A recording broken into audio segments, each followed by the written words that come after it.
Against the Ropes podcast.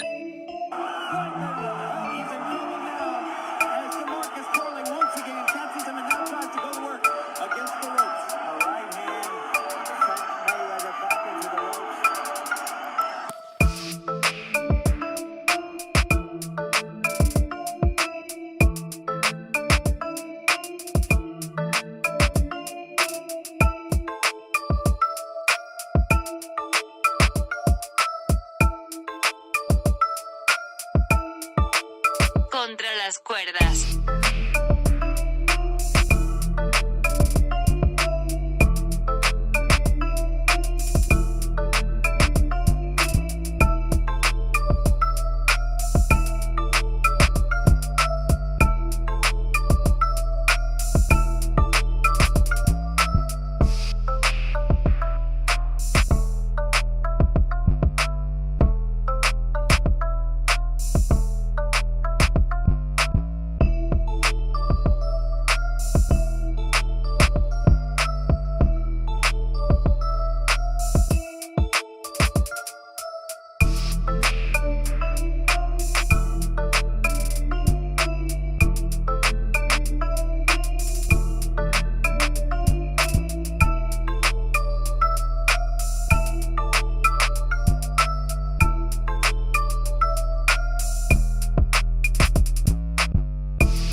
Against the Ropes podcast. Ladies and gentlemen, welcome back.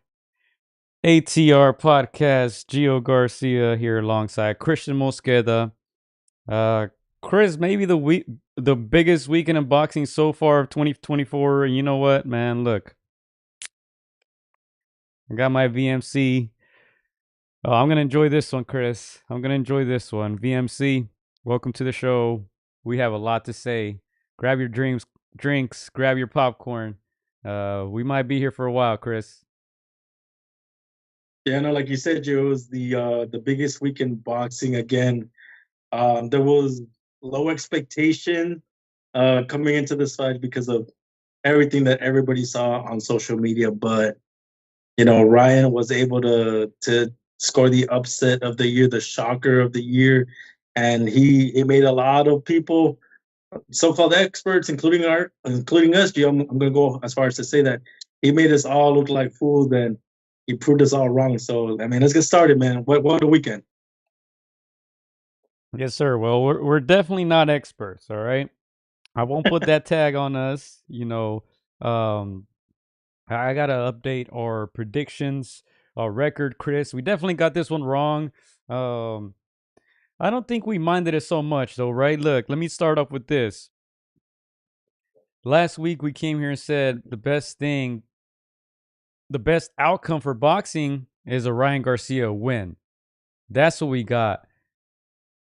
All eyes were on this fight, Chris. Everybody was talking about it. That was the talk of the town. That's what we saw on all the sports channels. Everybody reacting to it. The interviews, the knockdowns. Even post that podcast that Ryan already did, said a lot in that interview. But this is the best thing that could have happened for boxing, Chris. If Devin Haney would have won, we would have all said, "Oh, we knew it. We told you so. He was supposed to win this fight." All right, what's next? Now it's like, no, what's next for Ryan? Nobody talking about Devin Haney anymore, Chris. Yeah, no, like you said, it's Ryan Garcia. Huge social media presence, known inside the boxing circle, outside the boxing circles. This is the biggest thing that could have happened. All eyes are on him. Again, like I said, Joe, he made a believer out of so many people that discounted him, that didn't think that he was focused or that he was ready for a guy that I had last year as, top 2 fighters of the year. So, Ryan Garcia coming off that loss last year, almost nobody outside of his immediate circle gave him a chance. But again, he scored the biggest win thus far this calendar year. And like you said, Gio, like so many more avenues, so many more great fights could be made in the rest of the year.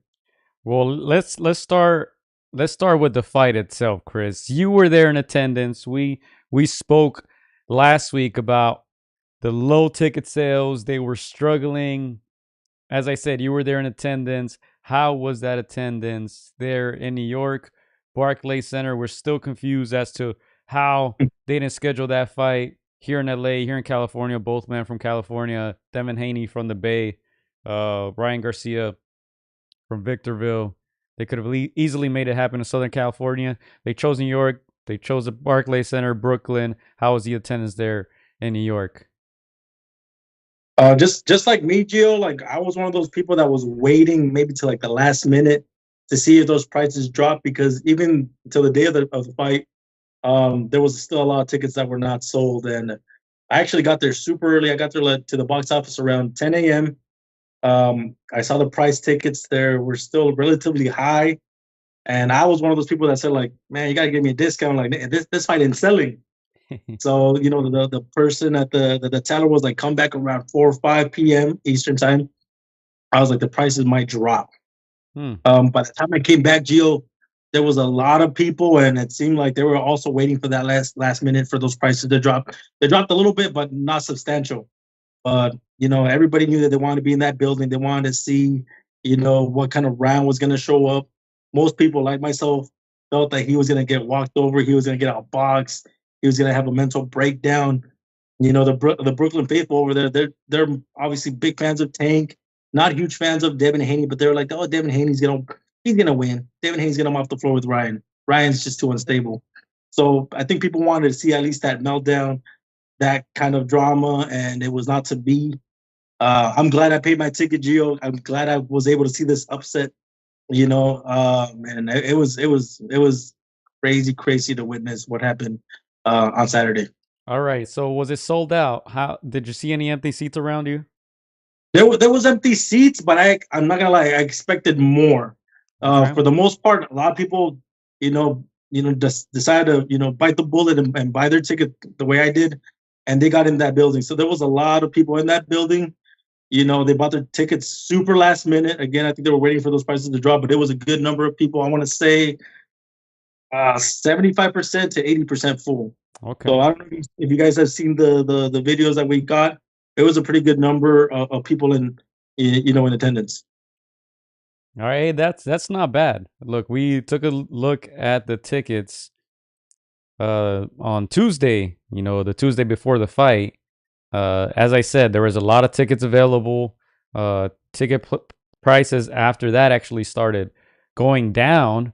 So, it seemed like they were trying to entice more people to get in there. I think 80% is not bad. It's not bad for everything that happened. Obviously, pay-per-view numbers we probably won't get. It's the zone. They don't typically announce those numbers.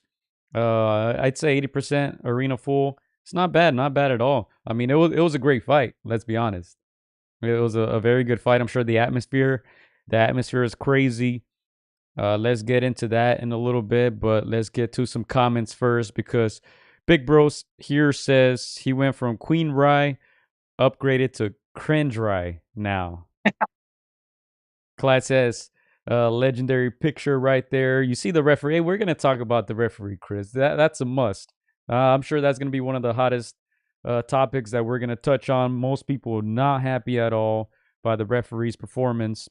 Many people thought he was favoring Devin Haney, but compa Jorge Razo checking in. He's saying my YouTube feed is nothing but Ryan Garcia videos right now. Big Bro saying he had a feeling something crazy might happen, but he didn't think he'd drop him 3 times and win a decision. Clyde says the best outcome for Ryan's mental was for him to lose. I still stand by that, but I'm still happy that he won. All right. I was surprised this fight got massive mainstream appeal. Was a massive mainstream appeal, says Clyde. Literally everyone was talking about it leading up to the fight, and then afterwards it was worth the buy for me. Yeah, I mean, tremendous fight. Devin Haney got rocked in the first round, Chris. What were your thoughts on that? Yeah, when I saw that, I almost couldn't believe it. Again, you saw the size disparity. Obviously, Ryan came in much heavier. He hit that 3 pound advantage. He paid that 1.5 million, which we'll talk about a little bit later. You saw the size disparity, but I did not think he was going to land that left hook. I thought, Devin Haney was going to be able to just, avoid it for the most part and take over. So when that left hook landed, and everybody in the arena noticeably saw Devin Haney hurt, we were like, "Whoa, this thing could be over. This could be the biggest thing, the biggest shock of the year in that first round if Ryan was able to finish it." But yeah, total shock in that arena. Yeah, it could have been a one round KO, Chris. He was badly hurt. Now you touched on the weight, so I'm gonna just go straight to it, man, because Tim Bradley also did an interview shortly after the fight. He was on somebody's platform and he was just complaining for 20 minutes, Chris. He said it was not an even playing field. He's saying that he wants to see a rematch because it was not an even playing field. What are your thoughts on that? I'm sure we're going to go off on this topic because I have a lot to say. What were your thoughts? Ryan didn't try to make weight. He weighed in at 143.2. He chugged a beer during the weigh-in. He weighed in with pants, with shoes. After the fight, he said, "Hey man, 143 is probably the lowest I can go, and that's pushing it." He said he couldn't make 140. He knew it, and now he's trying to go up in weight to a different weight class. But 143, he weighed in 3 pounds overweight. What were your thoughts on that? Was it an even playing field? Was that the deciding factor? I would say that wasn't an even playing field, but I think Ryan learned that in boxing, you kind of have to give yourself those advantages. He learned from that Tank fight.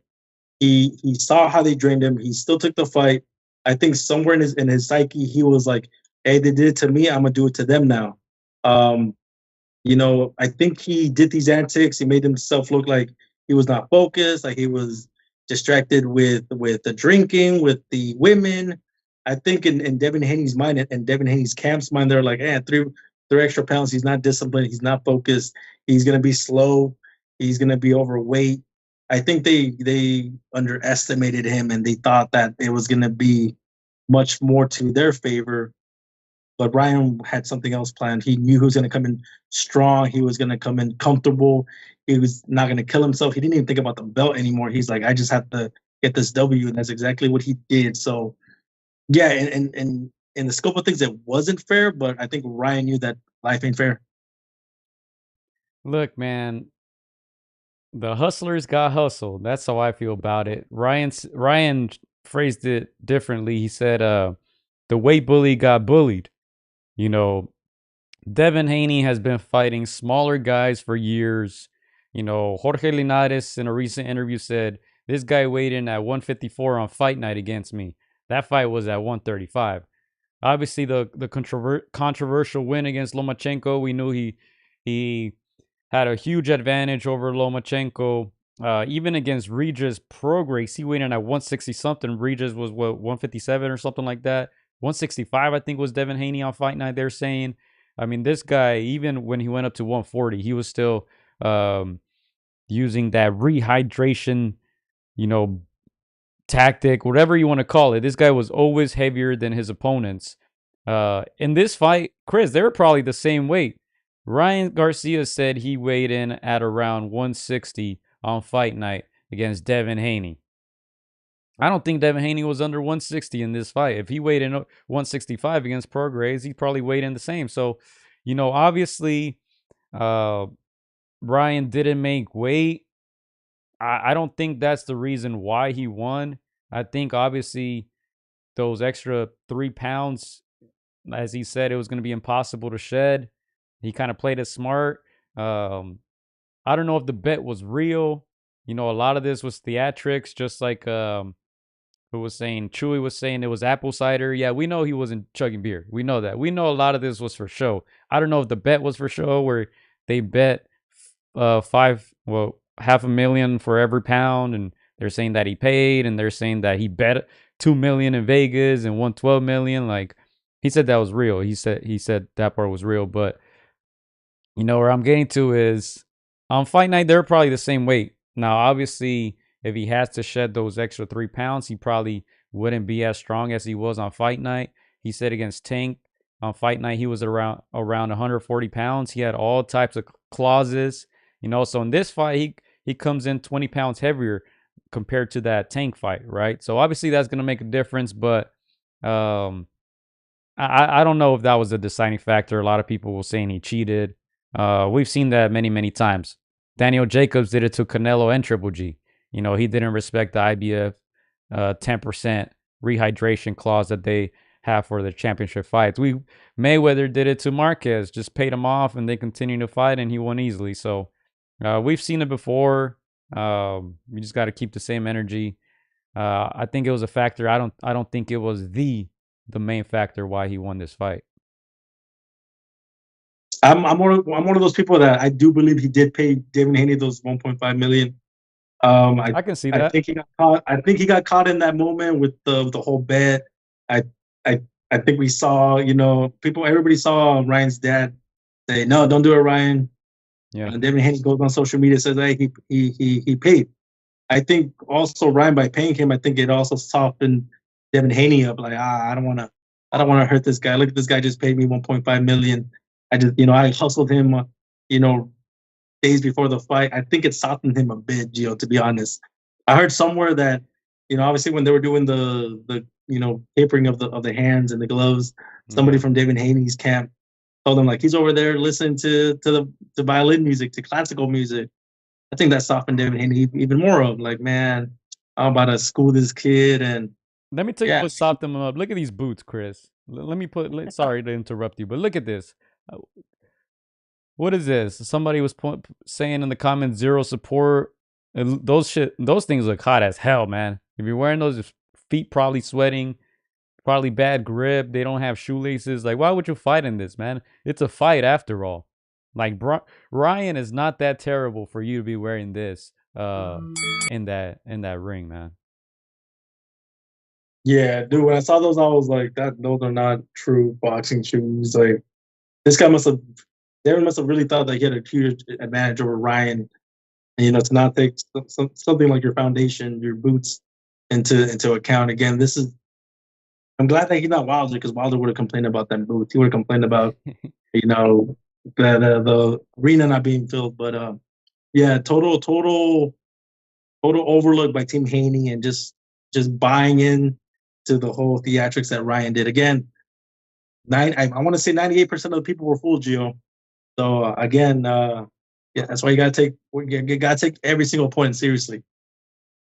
Yeah, look at some of the stuff that people were saying here. No ankle support whatsoever. He let the moment get to his head.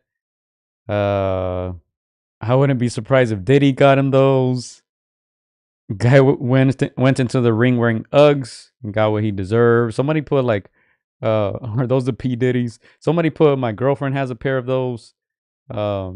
Yeah, man. Look, I think, as you said, Ryan misled everybody.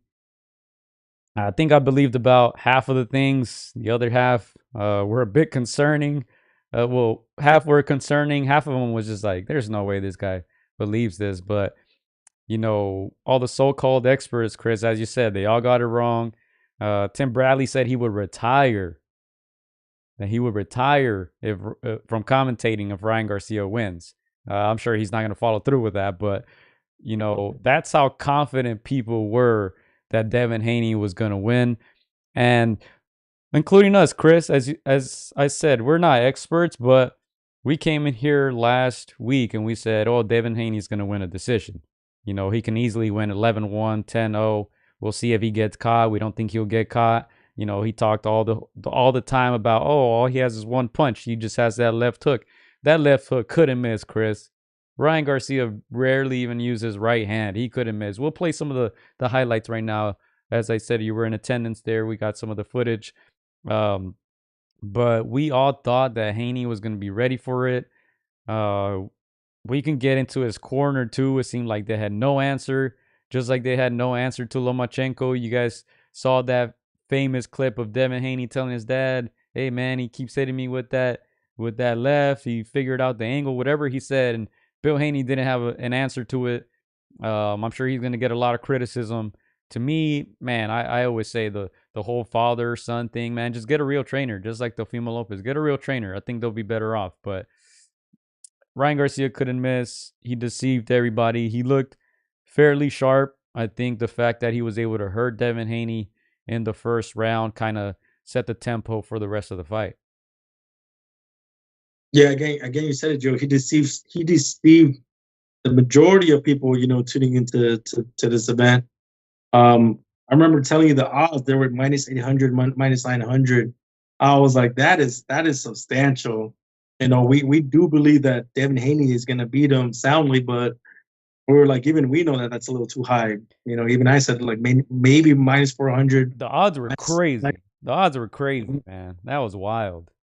Yeah, and of course, Joe, I'm sure there's hundreds of thousands of people wishing they would have put some money on Ryan, because again, that power is always there.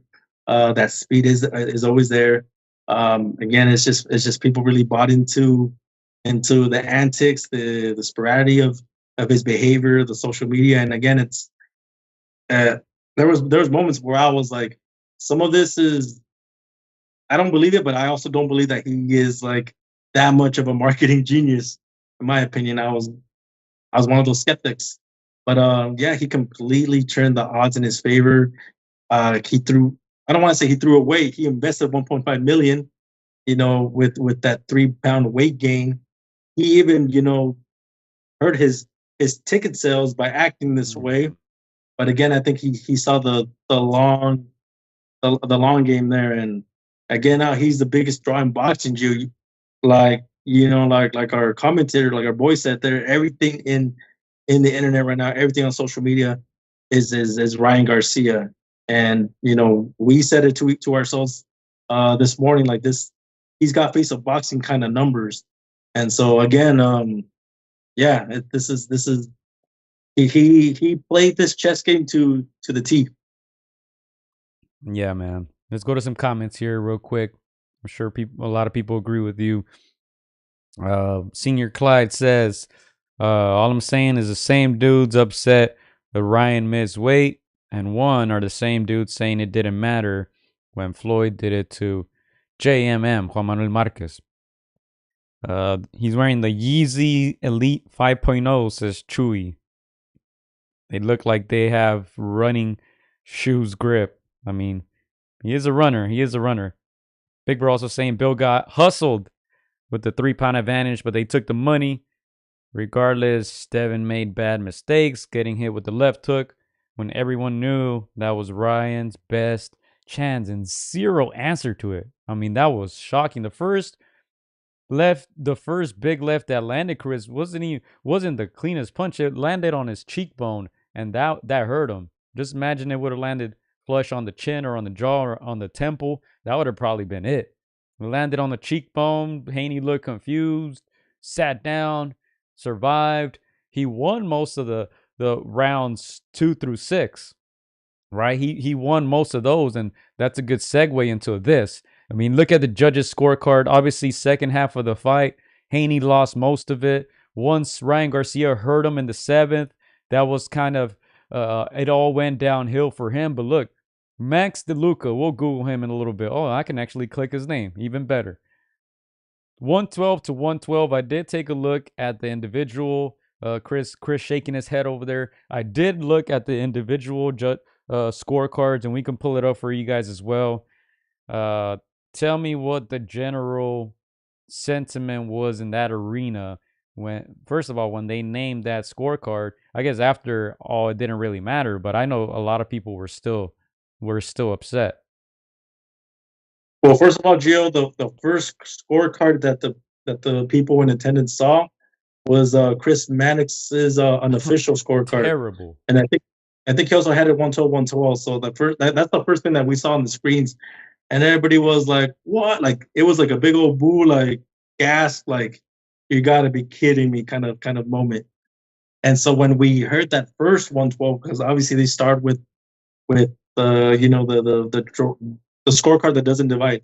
So 112 was the first one that that we heard. And again, people were like, "Oh, he's about to get robbed." Like, Yeah. and I heard people saying, "How can you score a draw, getting knocked down 3-4 times?" Remember, people in attendance, Gio, they didn't see 3 knockdowns. We saw more. We saw 4 Definitely. or 5 kind of knockdowns. Obviously, everybody's mad at the ref, and we'll talk about it. But we saw more than 3 knockdowns. You know, so a lot of people were like, "That this is, this is ridiculous.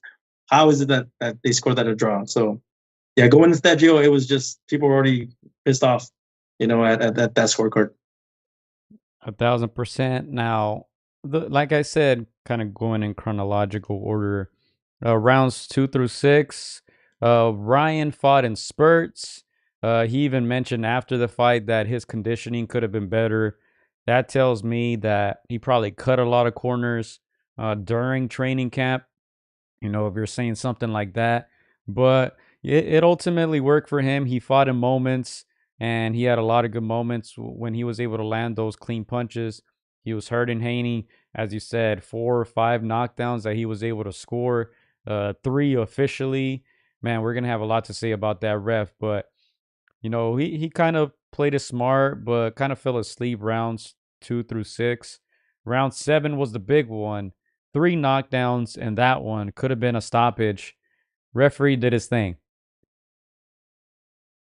Yeah, in real time, Gio, and I'm gonna play devil's advocate a little bit since I've seen the video back. But in real time, Gio, everybody felt that the ref was just deliberately like trying to save Devin Haney time. We must remember we go in with that mentality like, oh, Ryan's gonna lose, but obviously you see the knockdowns, you see the crowd turning for in Ryan's favor. Obviously the crowd is loving the action that he's giving. They're not happy that Devin Haney is hugging and just clinching a lot. So at that moment, you almost feel like the ref is really trying to protect Devin Haney. The ref is in cahoots with the Haney camp. He is giving Devin Haney way too much time to recover. He gave Ryan, a point deduction without a warning. This all a span of 30, 40 seconds. So again, this in real time, it looked really, really, really questionable, Gio. 1,000%. Some of the comments were hilarious too. Somebody said they shouldn't have allowed Devin Haney's uncle to ref the fight. Like, it was insane. I'm gonna go ahead and play a clip, but before we play that, when we're watching on TV, and let me tell you this, I'm not I'm not the type to get super excited or super carried away by these fights. I usually just watch them kind of in silence, just chilling. I think the last fight I remember getting up out of my seat and yelling at the screen was Navarrete against Wilson. Now, Navarrete was badly hurt in that one, ended up stopping Wilson. Great fight. This one, I was out of my seat, Chris.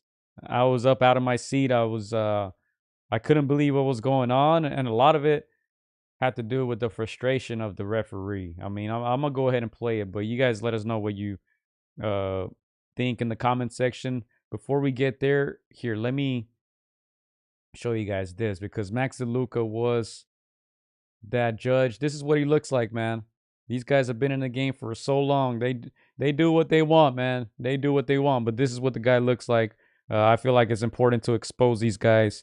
No shame, Chris. No shame. 112. I mean, insane. It's almost as bad as the Deontay Wilder fight against Tyson Fury #1, right? Alejandro Rochin had that one, 115 tied, or 114, whatever it was. Fury was knocked down a couple times in that fight, but I mean, bad judges. I feel like their name should be put out there. You guys should know what these guys look like, the face, because these guys have no shame. Yeah, again, Joe, we've joked about this on previous podcasts. If you're gonna rob a fighter, try to make it believable. Try to make it somewhat close. But again, 3 knockdowns, 10-8 rounds. Come on, that's half the fight. If I agree that Devin Haney did win some rounds early on, but again, at the end of scope of things, there's no way you can have it as a draw. There's just no way. The body language, just everything that went on in that fight. There's just no way. And again, do 113, 111. You know, you can tell the powers that be like, come on, man. There's no way I can score that fight a draw. Come on, there's no way. Of course, I get it. They're the ones that pay your offshore account. They're the ones that deliver that money. But again, at what cost? Selling your soul, man. But yeah, that was embarrassing. And for a guy like Chris Mannix, come on, dude. Like 112, 112. You know how much hate you're gonna get. You know, from people that saw that fight, that saw those knockdowns. Dude, come on, gotta do better. Yeah, so yeah, I agree. Chris Max, terrible. I mean, they pay these guys, Chris, to be on TV. They pay these guys to do this. They pay these judges to judge fights. They get a salary, just like the referee. I mean, it's insane, man. I don't know where they find so many incompetent people in boxing. I'm sure there's somebody much better that you can find. I mean, it's insane. But anyway, 112, 112. I believe that means they had Haney up, 115, 7 rounds. Because Ryan Garcia got 1 point deducted, which I think it wasn't a terrible deduction. Honestly, I think that was the out of all the mistakes that the referee did, I don't think that was terrible. You know, the fact that he didn't warn Haney. Haney was holding Ryan for 5-6 seconds, and Ryan just got frustrated and punched him in the face. You know, obviously you can't do that. If the ref is saying stop, then stop. You know, I think that was a little bit dumb on his part. That turned it into a 9-8 round. But then again, we had all the knockdowns in that same round. Now, let's go ahead and play this clip. What you're going to see here is Devin Haney going down for the first time in the fight. Here, let's go ahead and play it.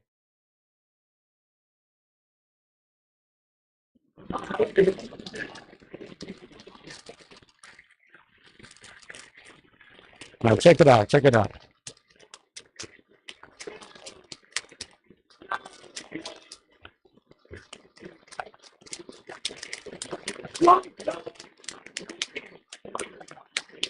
Okay, we're gonna replay that, but Chris, you correct me if I am wrong, right? Correct me if I'm wrong. Maybe we're just being picky, man. Maybe it's the VMC talking. Shout out to Canelo. Maybe it's the VMC, man. Great drink, by the way. Sponsor their show if you'd like, man. I'll drink one every show if they sponsor us. But you know, anytime a boxer's glove touches the canvas, referee grabs their gloves, wipes them on his shirt, because obviously you don't want dirty gloves on someone's face, right? When they're punching each other. Did you guys see how many times this guy rubbed Devin Haney's gloves on his shirt? You know, usually the refs are very quick. They say, here, give me your gloves. Quick wipe, fight. Pay attention when I play it again, how many times he rubs Devin Haney's gloves on his shirt. I mean, that was insane. And then after that happens, he turns, Ryan's ready to fight. He pushes Ryan. He pushes him away, buys Haney another extra couple seconds. I don't know if you've ever seen that before, Chris, but that's what I saw. Yeah, no, for me, and I know you said you're against the point deduction. We're going to play it again right now. To me, that was such a critical moment. You know, yeah, of course. First of all, yeah, that's a dumb move on Ryan's part, but there was no warning. There was no like. And the guy is holding him. The guy is holding him when you're saying break, and you're not telling that guy anything. Exactly, and again, a lot of holding from Devin Haney. But again, it's the body language of the ref. You see more of a protector in him, like trying to. He's very aggressive, protect like a wounded deer, and you're trying to fend off the lion. Again, it was so apparent. Again, I was not the only one that saw it. It was everybody in attendance in that stadium going like, oh, like you could clearly see it. As much as, you know, the ref wants to say, hey, I'm just doing my job, you know, I'm trying to see it both ways. It was just evident in the body language that it was favoring somebody just a little bit more than the other. All right, now let's go ahead and play this again, okay? I'm gonna let it run to the end, and then it's gonna replay.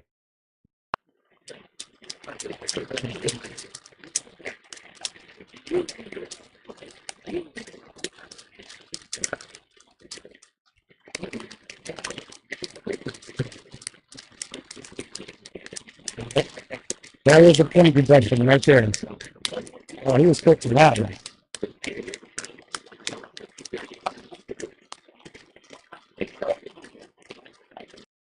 Here it is. Here it is.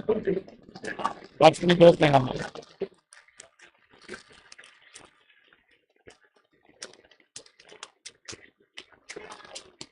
Now watch the gloves.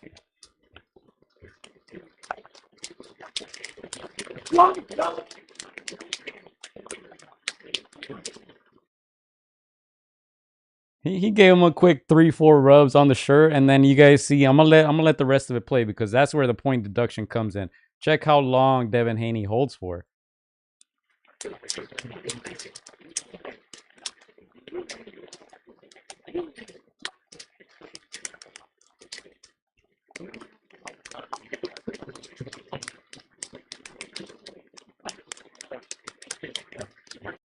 I counted at least 7-8 seconds that he was holding for after the referee told him break.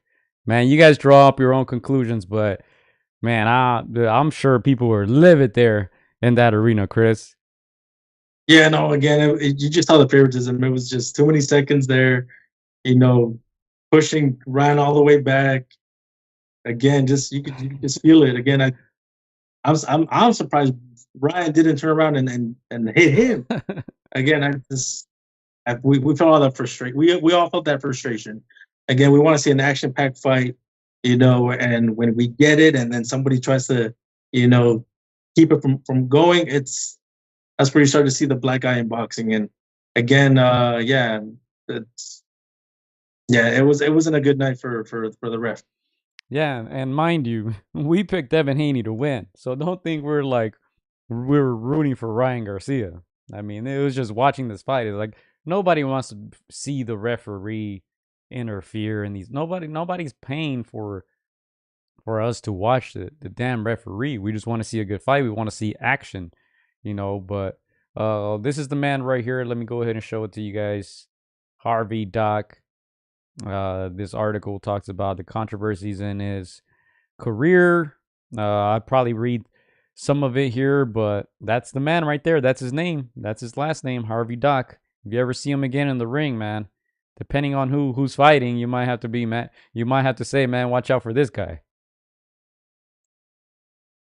Yeah, again, when I saw it back, Gio, there was, again, in real time, all those slips, all the non-knockdowns, in real time, they're very controversial. Looking back now, I feel like he did a slightly better job, when I see it back. But again, you still see some of that favoritism on display there. And again, again, that's the thing about boxing. These are those moments where you have to keep an eye on those judges. You got to keep an eye on the ref. You got to keep on the powers that be, because again, it's naturally corrupt sport, and in many ways still. So, it's sad to see that Ryan could have gotten his knockout.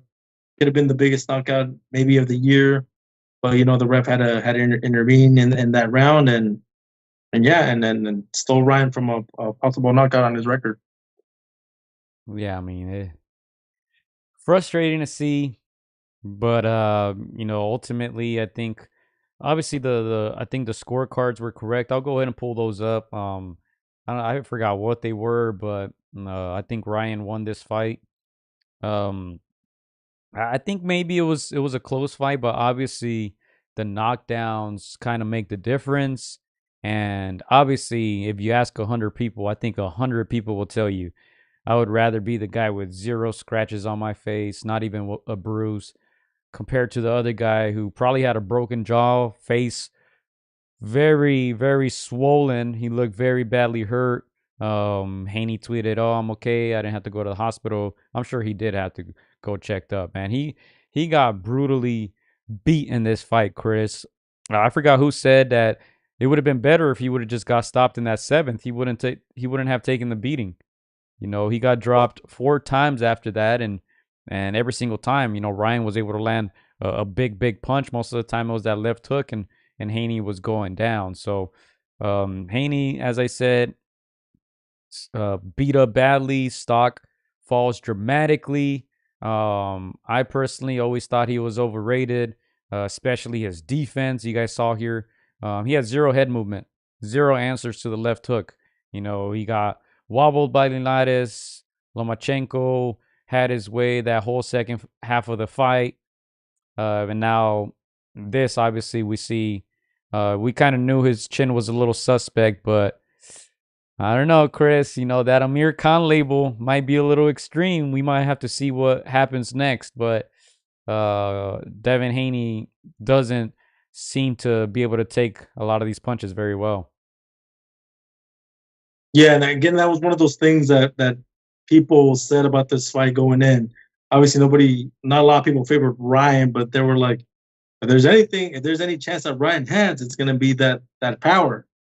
People obviously knew that Haney doesn't have the best chin in the business, but for the most part, he's pretty defensively sound, and he outboxes fighters onto a decision. But yeah, that's the only chance people gave him, and we saw here on full display in the first round, the seventh round, the 10th, and the 11th. Devin Haney's chin that does not hold up, in my opinion, over the 144-pound limit. So yeah, we'll see where Devin Haney goes from here. I got to ask you, Gio, where does Ryan go from here? Who's a fighter, or what are the fights that most entices you for Ryan Garcia? That's a good question, and let me go ahead and pull up the polls. We did post some polls there on our channel. You guys will be able to see my answers. We created 2 polls, Chris. That's how many options Ryan Garcia has. YouTube only gives us 4 options for the poll.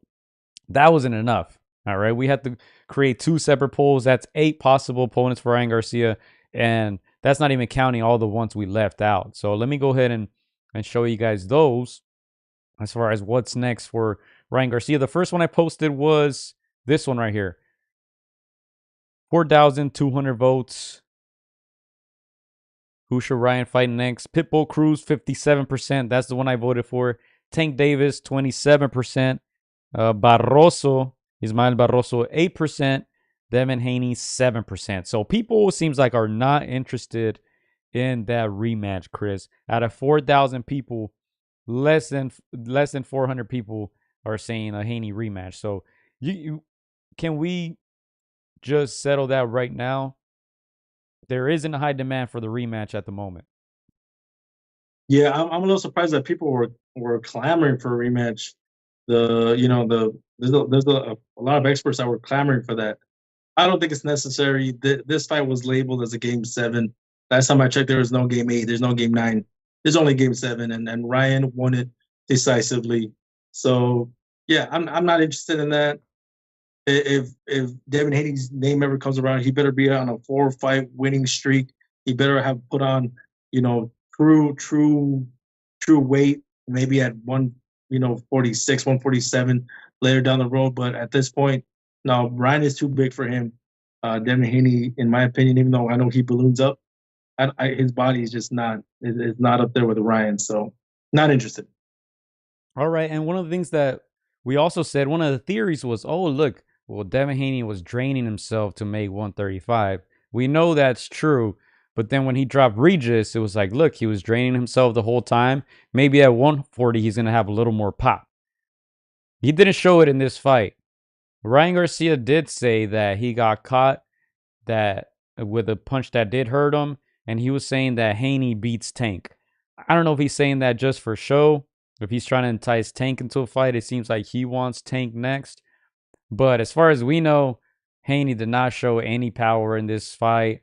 Ryan Garcia was walking through everything. He just was walking straight to him. We didn't see the typical Haney moving around the ring. And I think that's just because those big punches were affecting him. They affected him. And I think after that first knockdown, he was very, very worried. And his game plan, if he had one, just went out the window. And he went into survival mode. But to continue on this topic as to who is next for Ryan Garcia, people are saying 57% Cruz, Davis 27%, Barroso 8%, Ryan 7%. Now, most of these guys are under 140 or under. Ryan Garcia is saying, I cannot make 140. I had to kill myself to make 43.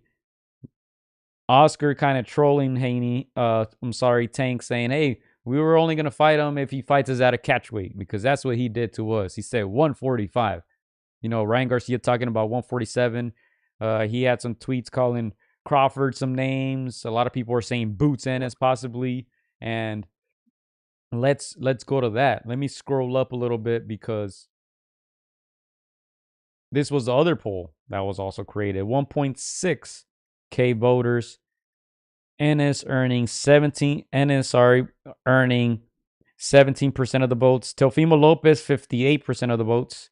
Mario Barrios, who has one of the belts, I think is a secondary belt, 10%, and then Rolly Romero 16%. That's why I voted for Chris. I voted for Rolly and I voted for Pitbull. Why? Because I think those are the easier fights for Ryan Garcia. I think he stops both of those guys, and I think he will make a lot of money fighting those guys. I'm not sure yet if Ryan is ready for Tank again, or for guys like Shakur. So I think if he can continue to just cash out, take the quote unquote easier route, I think he sleeps Pitbull. I think he sleeps Rolly. Obviously, that I'm high on. We know, Chris. We know. I joke about this analogy. A Ryan versus Pitbull Cruz is like a Goku versus Vegeta. I agree with you, Gio, that I would have to favor Ryan just based on his past performance and based on the size and power advantage. But I cannot discount a guy like Pitbull Cruz, man. He gave, Tank all he could handle. He got annihilated Rollies, who's got respectable power but no foundations. So this fight intrigues me. If you would have asked me who wins a Cruz last year, when we saw a drained Ryan Garcia get knocked out by Tank, I would favor Pitbull Cruz. After this performance and seeing how big Ryan is at a much bigger weight, I would have to favor Ryan. But you can never discount a guy like Pitbull Cruz. He's got one of the. If Devin has a weak chin, Pitbull Cruz has one of the best chins in his division, in and around his division. So that's an exciting matchup. You see why people favor that one. And the Teofimo Lopez, those are the names that make the most sense to the Hispanic crowds. Those are the ones that people would pay to see. A Tank one, even though a lot of people are clamoring for it, for that get back, it doesn't make sense right now at this moment. I think you let a guy like Ryan pick up more wins, increase your star power even more, and then you call out a guy like Tank Davidson's fight. And I agree at a catchweight at 145, where Ryan is his strongest. And if Tank wants that back, the money's gonna be there. That money's gonna be there. So it's gonna be some life-changing money if you don't have that already. So yeah, for me, Pitbull Cruz, and then move on to bigger options. Hey, that's a big statement that Chris said, favoring Ryan over Pitbull after this. This guy, he's a big Pitbull fan. I'm kind of shocked that you said that. But Big Bro saying he's gonna get beat by Rayo. That was recently announced, so we can touch on that in a little bit, but things get interesting there. But look, let's take a look at Ryan Garcia's resume real quick, because now he's 25-1, 20 KOs, 25 years old, Chris. Man, he's in his prime now, and not a bad resume as of late. Look, crazy enough, majority decision over Devin Haney, who was 31-0. Oscar Duarte was 26-1. Won by KO. He lost versus Gervonta Davis. Before that, obviously, the one that stood out was the Luke Campbell win. So, yeah, it's going to be very interesting to see what's next. There's plenty of options for Ryan Garcia. I think, as Oscar said, the ball's on his court now. It's on his terms. If you guys want to fight, you're going to have to go open weight. And he kind of has that Canelo effect, Chris. Obviously, Canelo's still the face of boxing. Shout out to him. He's not sponsoring the show, but it is a great drink.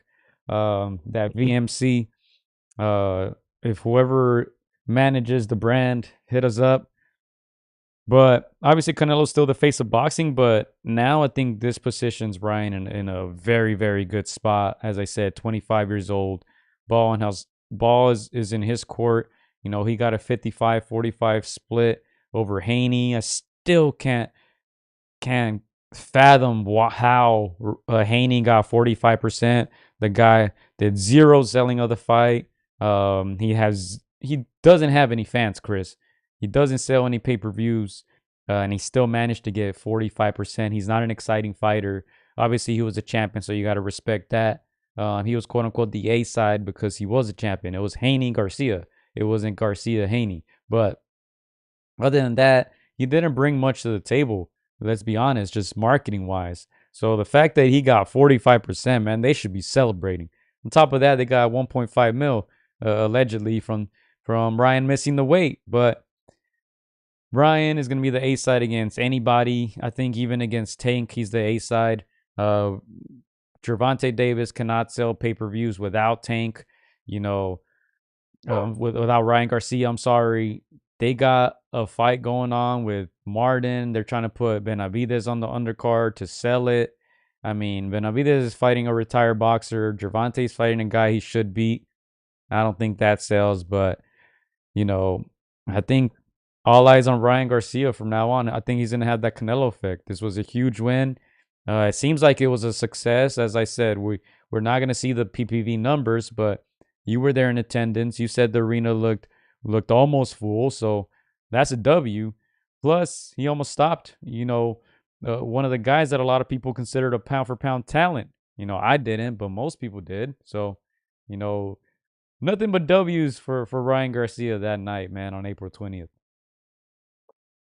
Yeah, and again, I agree with you, Joe, that Devin Haney isn't the most exciting on the mic. His mic skills aren't the best.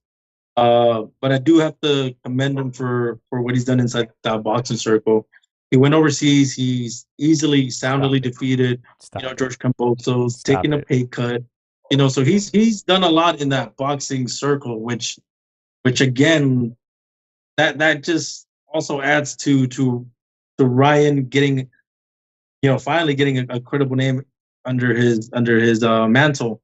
I know that before people only gave him credit for Luke Campbell, who was, I want to say a B minus kind of fighter.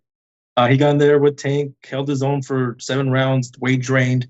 So we give him a little bit of credit for that. But this is his biggest win, Gio. It's his biggest win where the microscope was on him on this event. Like you said, he carried this event.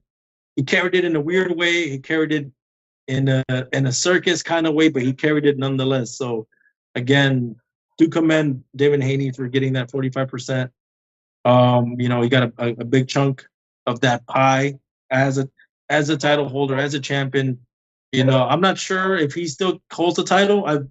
I was one of those people that said I don't believe that title should be on the line, but they kept it there to try to help the ticket sales. But in my opinion, that title shouldn't have been there for him to lose. Because Ryan is not at 140. But yeah, I want to see what happens next. If you're Devin Haney's corner, his management, you got to get a W. You got to fight, somebody that can give Devin Haney his confidence back, because I am one of those people that believes that he's not going to be the same, at least mentally. He took a beating, like you said, Gio. People are already comparing it to the beating that Errol Spence took from Terrence Crawford. I think that one was worse, but it's a beating nonetheless. Yeah, and I don't know if you saw that clip of Haney and his team. I don't want to say celebrating, but after the fight, I don't know if they're having dinner or whatever. They were all yelling and still, like, Bill, your guy just got pummeled. Why are you celebrating? Yeah, you can have the belt, but it don't matter. You still took a beating, man. Take your kid to the hospital. Get him checked, man. Looks like he has something broken on his face, man. He out there looking like Deontay Wilder. But it's politics, Chris. You got to know people. I'm sure they put a deal on the table. Usually, if you get beat, you lose the title.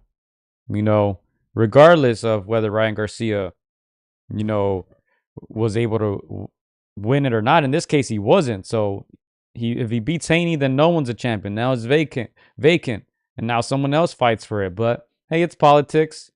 WBC and the Haneys get along really well. They said, hey, don't worry, you'll keep the title. I don't know if they just assume he was going to win and just put that out there on the table. But he got beaten badly. They shouldn't be celebrating. They're still champions at 140. I gotta ask you, Gio, if you're Team Haney, who do you put him up against next? Jorge Linares. I mean, he retired already, so. But go back to fighting smaller guys for now. Go get a couple wins with the smaller guys, and then, he's 25 years old. After that, once he feels more confident and ready, then maybe he can, try to challenge one of the top dogs. Because let me tell you this, he's at the bottom of that pyramid right now. When it comes to Ryan Garcia, Tank Davis, Shakur Stevenson, Teofimo Lopez, this guy is at the bottom of that food chain. Look, he looks like a Miles. Devin Miles Haney is at the bottom of that food chain, man. He doesn't sell more than Ryan Garcia or Tank or probably even Shakur or Teofimo. He just took a loss, and a bad one, against the guy that everybody considered at the bottom of that pyramid. Let's be honest. They were considering these guys elite. All the guys that I mentioned, and Ryan was supposed to be a level below them. Now things change. I think Haney's at the back of the line now. I say go back to getting those easy W's that he was used to, and see if he can land a fight against one of those top 4 guys. As for Ryan Gio, did it surprise you that he was calling out some of those bigger guys? Guys at 154 like Sebastian Fundora and the like. And does it make sense for him to fight, the Errol Spences, the Sebastian Fundoras of the world? I think anything makes sense for Ryan Garcia. As I said, he's going to have the Canelo effect. Canelo went all the way up to 175, man.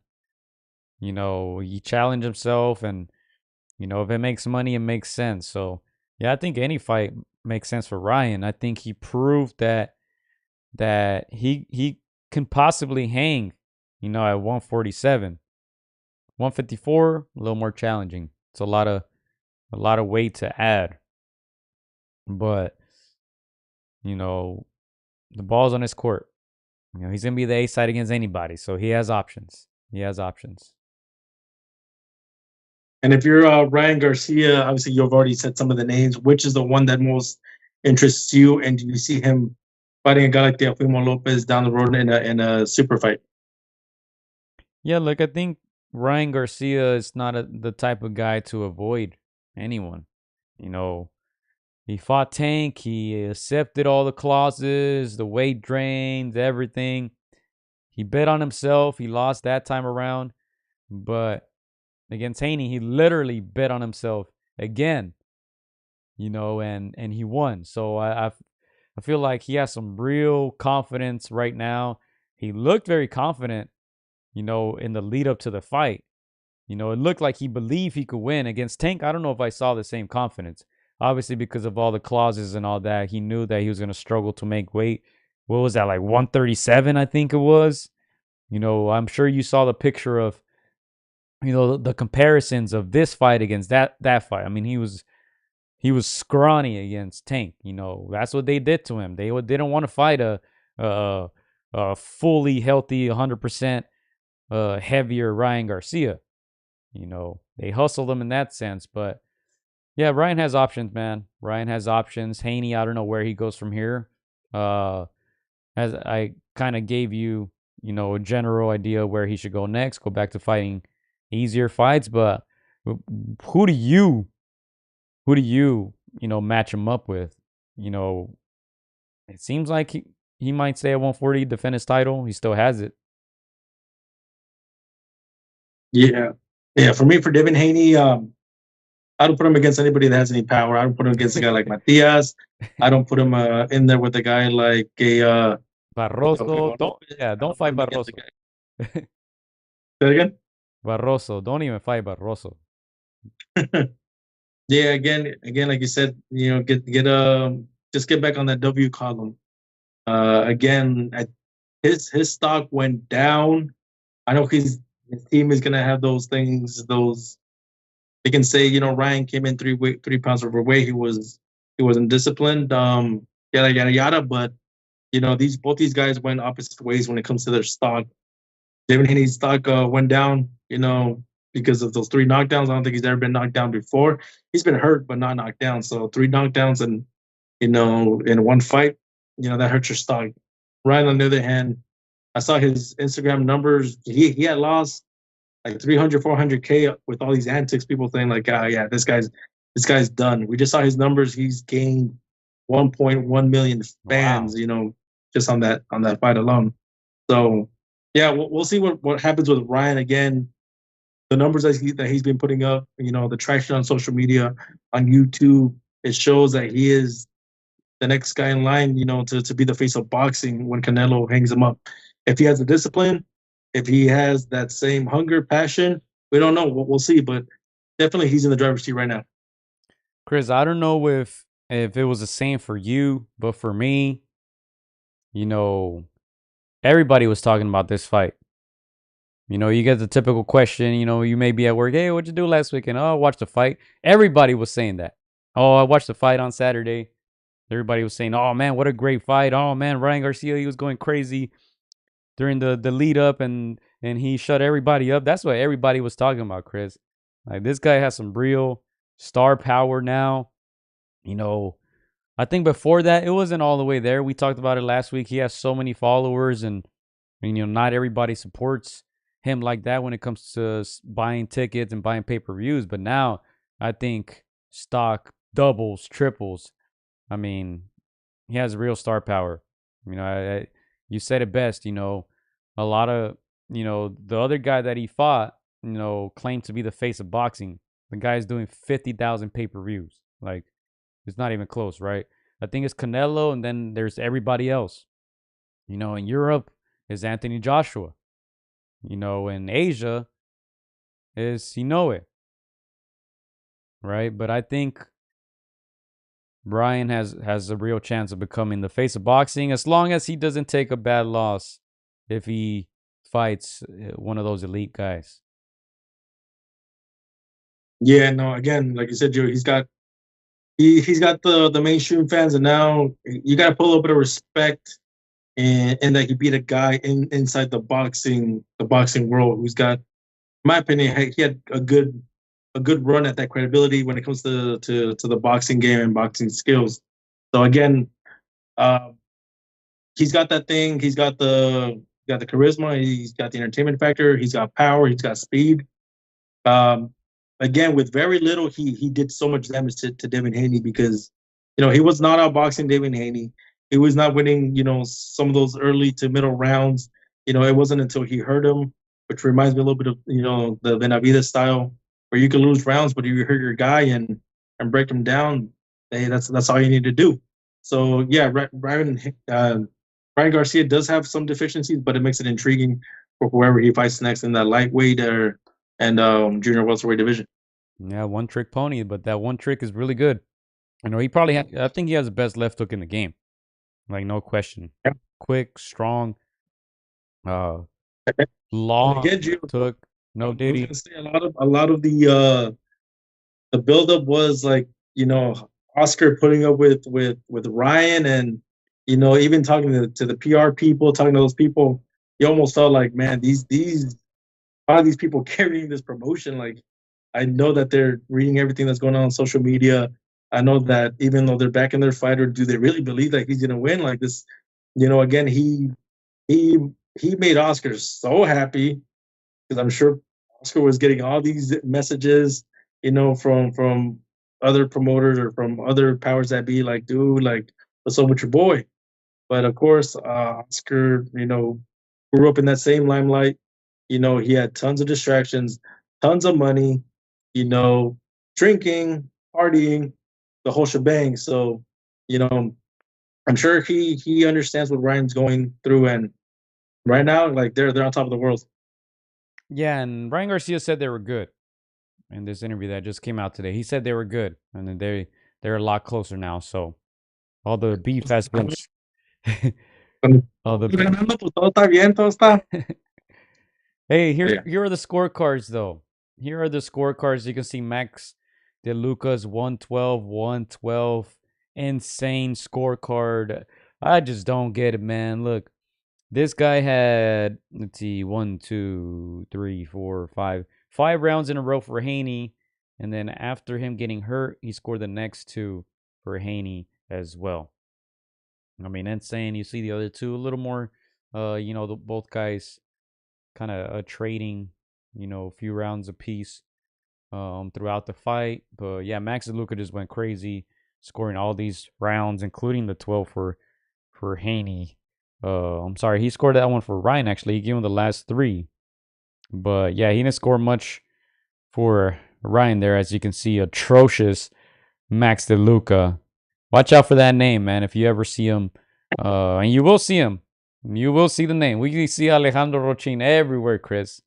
Everywhere. It didn't matter that he had that, to me, probably the craziest card I've ever seen. Wilder Fury 1. He had it a draw somehow, some way.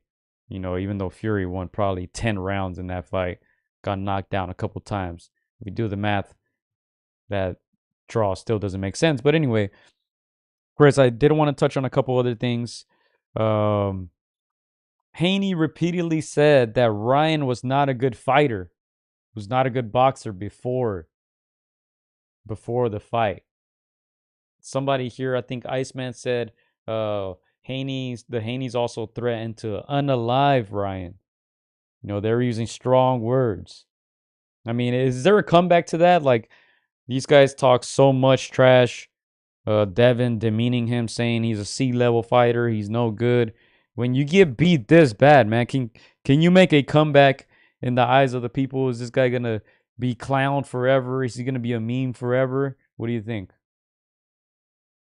Again, I think in the boxing game, there's always revenges. There's always, the beautiful thing about boxing is that you can always make a comeback. But you said it best, Gio. He said everything. He said that Ryan, hadn't developed since the amateurs. He said that he was miles ahead of Ryan when it comes to boxing skill, when it comes to, the sweet science. And to some extent, I think a lot of us started believing it. But obviously that power, that size, and that speed is the ultimate equalizer. And even like you said, Joe, even with limited tricks, Ryan was able to just do so much damage. So again, like it's when you look back at those interviews, it's a humbling moment now for Devin Haney. I don't know if you saw social media, Joe. I'm sure a lot of the the guys in the comments saw this one, but there was one meme where it says Devin Haney wakes up at 4 a.m. Yes. He trains 5-6 days a week. He spars. He's disciplined. He listens to his dad. He goes to sleep early. He does everything right. Yeah. And then there's a picture of Ryan.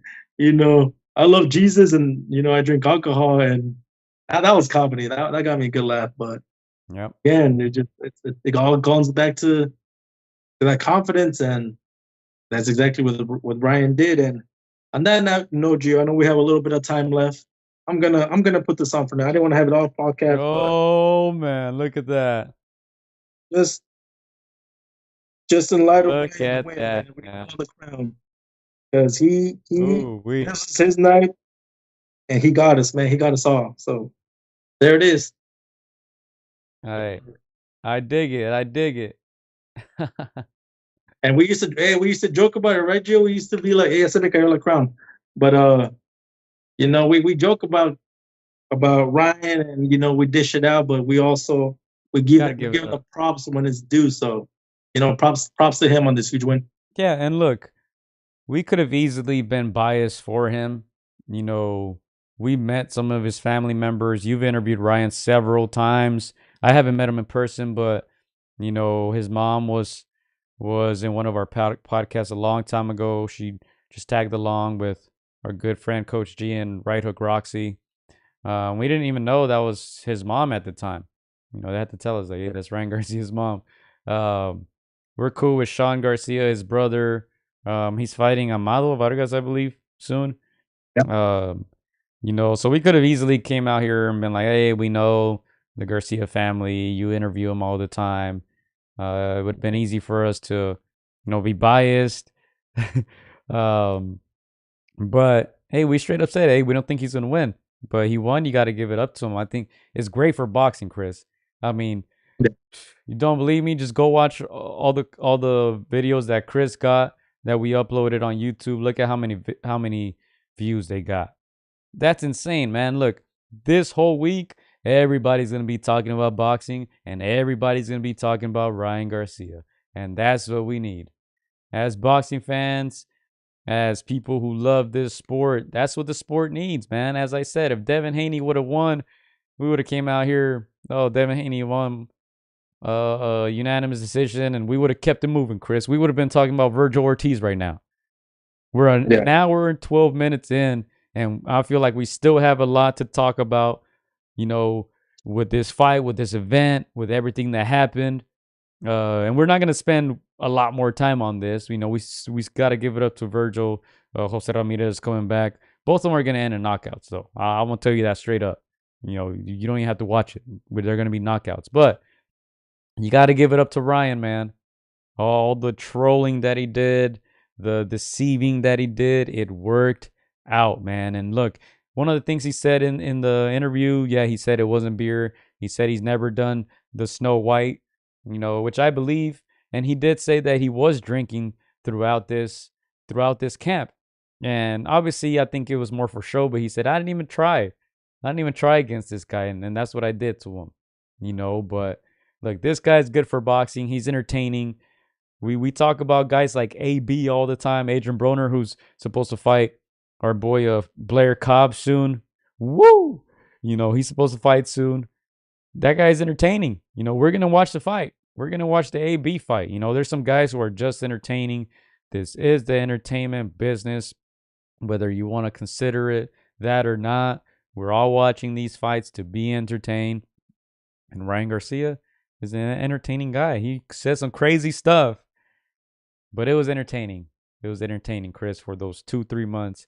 It was entertaining. Yeah, I think last week you even said it like we said it today. You're like, it would be the best thing if Ryan were to win. That just opens up, so many other fights. Not just the fights, but the build up, the pre-fight. The trash talking back and forth. Of course, we're people work hard for their money. They not only want to be entertained inside that square circle with knockdowns, with action, but made me get excited about this event, and that's what he provides. Again, no disrespect to Devin Haney, he's an excellent boxer. The same way Shakur Stevenson is an excellent boxer, but there's got to be some more, man. There's got to be some more flavors in that ice cream. But again, this opens up a bunch of fights that Ryan can make, and we've seen it time and time again. He's willing to fight the guys that have been ducking the other big names for years. I think Shakur just said something calling Tank the 30-year-old prospect.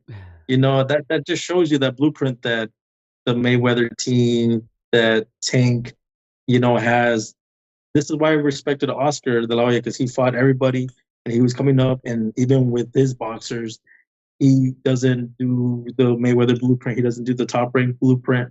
He just wants, his fighters to fight those legacy fights that people want to see. And sometimes you lose, sometimes you win.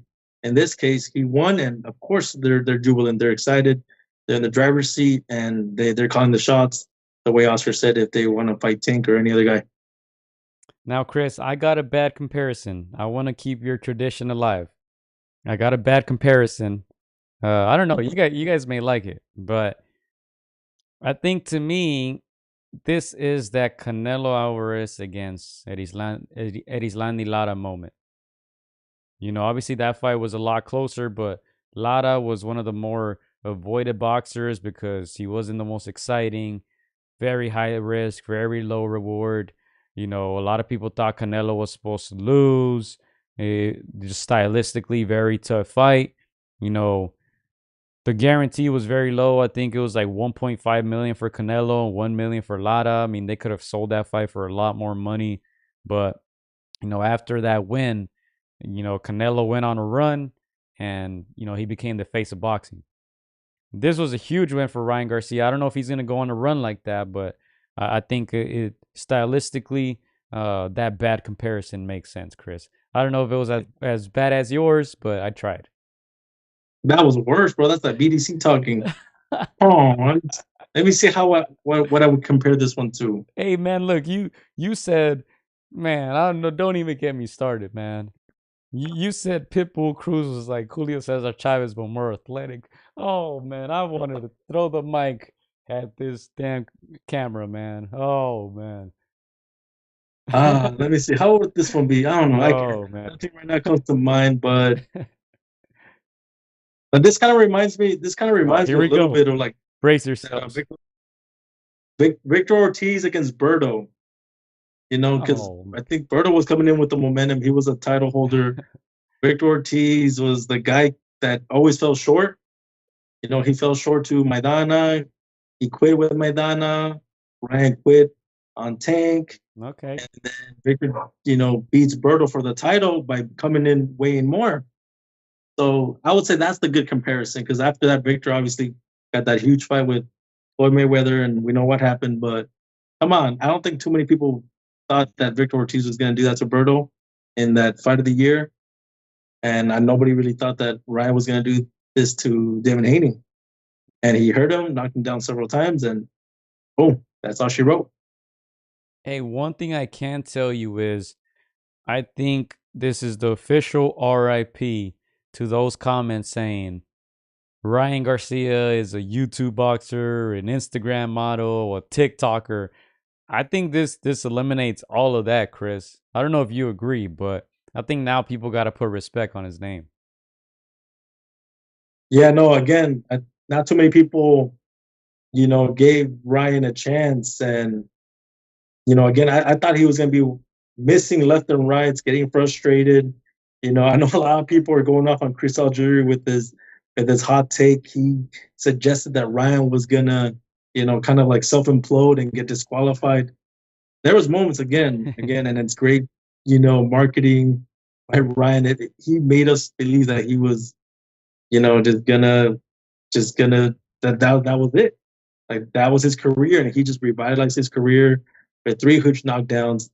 With people calling Devin Haney an elite fighter. Again, I think Devin Haney had a great year last year. A shutout win against Regis Prograis, a competitive fight with a legend, like Lomachenko. So again, Ryan pretty much got all the credibility that you can put on the table. Yeah, look, he's been boxing his whole life too. It's not like he just picked up a pair of gloves and did the Jake Paul thing, So I think we got to put some respect on his name, even though Clyde says, nah, he's still an Instagram boxer, Gen Z boxer. But look, I think we got to put some respect on his name. But look, boxing fans, they're fickle, man. You're only as good as your last fight. If he loses his last fight, I'm sure people will go back to criticizing him. But we'll see what he does next. Chris, I did want to play this real quick. We talked a lot about the referee before we get off this topic. I'm going to just play this real quick. These were the 2 additional knockdowns after the first official knockdown in that 7th round. Let's check it out. Let's play some. Yeah, let's play with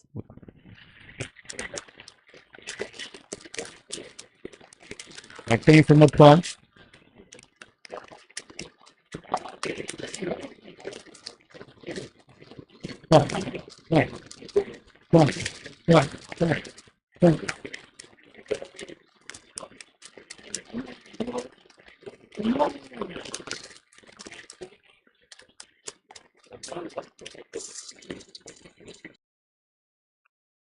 That's just another example of the bad refereeing. I thought it was really very, very bad, but hey, they tried, didn't go their way.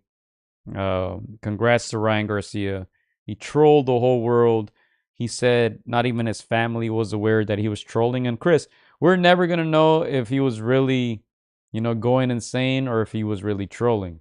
Obviously, he won. It worked out for him. If he would have lost, I'm sure people would have been like, man, he did all that just to lose. But since he won, as we said last week, people are going to almost delete all that stuff from history. It didn't happen. Ryan Garcia won. He trolled everybody. It worked out. Yeah. I think Ryan is a genius, but he's not like an Einstein genius. I think he's a little off the rails, but for the most part, I think he knows what he's doing. I know that Clive brought up the Gen Z thing. I think that's a advantage to Ryan. I think he knows how social media works. I think he knows how the algorithm works. I think he understands how his generation devours social media, devours, entertainment. and everybody's on their phone nowadays. When we grew up, we had a landline. So he knows that this generation that's coming in, this mainstream casual generation, they're entertained by actually active than boxing, but outside. Again, these people don't necessarily care about boxing; they care about Ryan. So whether Ryan is doing movies, whether he's hitting on women, whether he's getting engaged to whatever, people just want to be entertained. And again, I think he understands how that world works. 100%. Yeah, I'm not gonna lie. I feel like I tuned a lot of that stuff out. Maybe that's why I didn't think he was that crazy because a lot of it I was paying attention to. Looks like the driver coming real quick. Yeah, as I was saying, I think I tuned a lot of it out. So maybe that's why I didn't catch all the crazy things that he was saying. But as I said, everybody's gonna forget about it. Look, it was a great fight. A lot of people talking about it. A lot of people still going back to these clips, to these knockdowns. A lot of people in the comments.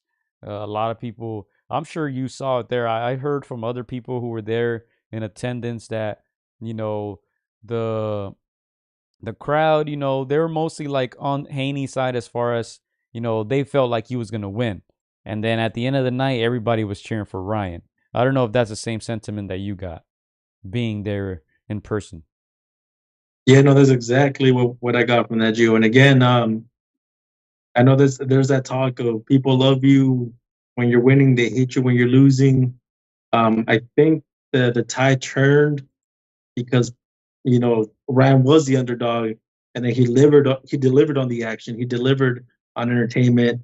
A lot of people, I feel like their minds were switching, like, man, this guy really fooled us, and like look what he did to an elite fighter. So again, it's just that you can't hate on a guy like that that's giving you entertainment. He's giving you knockdowns. That's proving you wrong. And again, like you said, Gio, if Haney would have won, we would have been like, oh, we knew it was going to happen. We knew the script.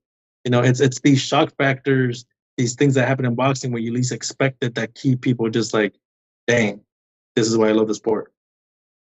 1,000%. Mad Dog says, I'm surprised Haney got up from that 7th round knockdown. His legs were stiff and I lost a quiniela. Oh, man, I would have been so upset at the ref. Man, I would throw my shoe at somebody, man.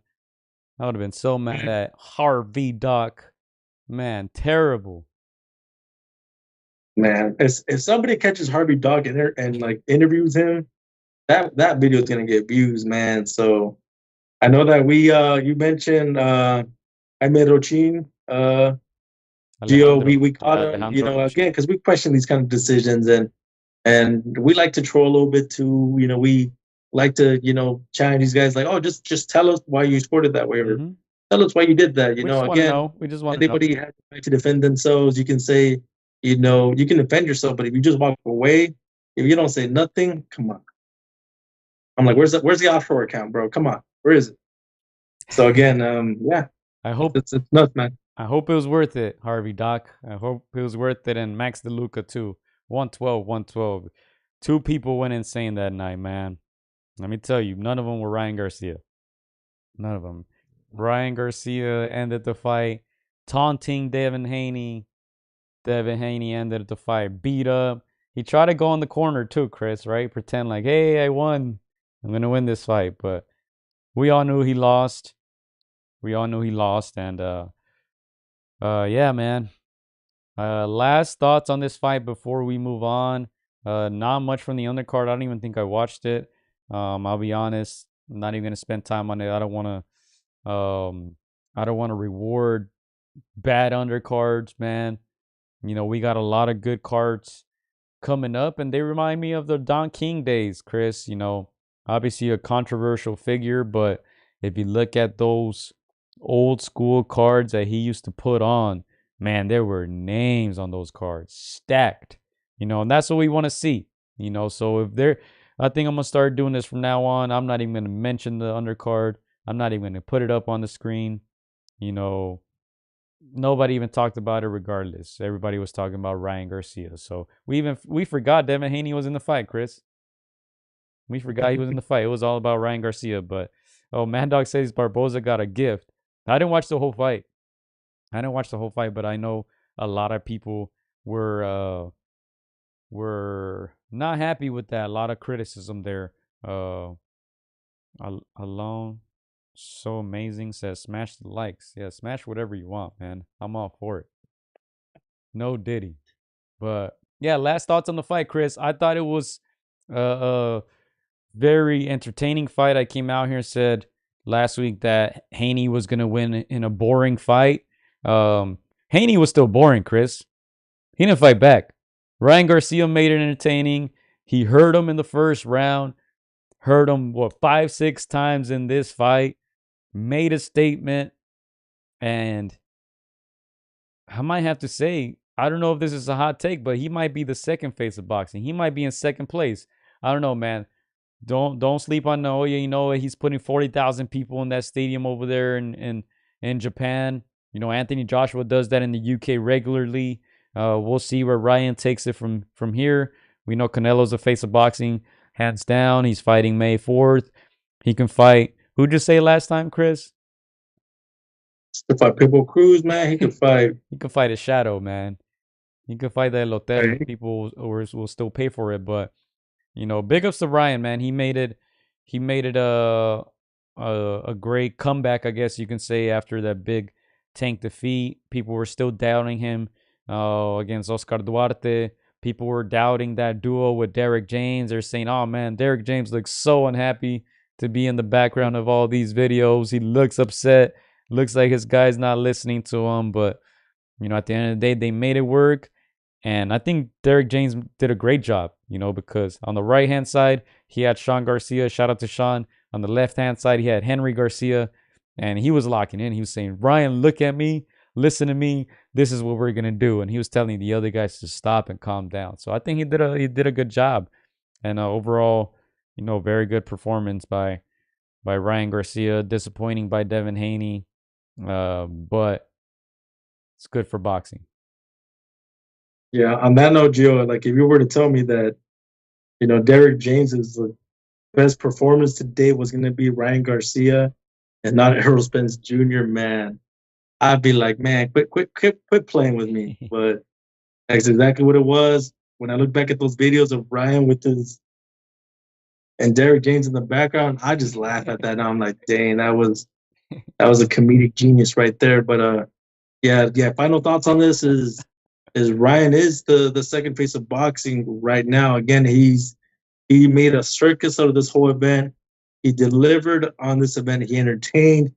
He knocked down a credible boxer in Devin Haney.